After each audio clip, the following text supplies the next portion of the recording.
Welcome to Not Milk Never Milk. Subscribe if you're lactose intolerant. You begin by preserving what matters. Back up your control center settings to iCloud or export a local copy so you can reverse mistakes. Next, pick 3 to 5 controls you use most. This focuses your layout. Once done, collect replacement icons, shortcuts actions, and any widget assets so they're ready. This preparation speeds the customization phase and prevents clutter. Make sure to keep assets organized in one folder for quick import and consistent visual style. You now change structure and behavior. Open Control Center Edit mode and drag controls to prioritize the top rows for fastest access.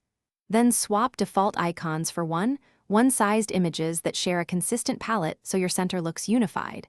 Resizing avoids visual clipping.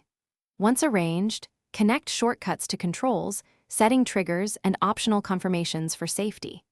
This step handles the complex wiring between appearance and function and ensures each control performs exactly how you expect.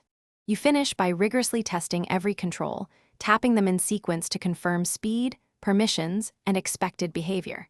Then tweak spacing and visibility. Remove redundant items or ones that cause lag to streamline responsiveness. Once you're satisfied, do a final visual pass for alignment and contrast. If something breaks, restore your backup or reset the single control settings before re-importing assets. This targeted rollback is faster than a full reset and preserves your other customizations. Thanks for watching. If this was helpful, leave a like and consider subscribing. See you next time.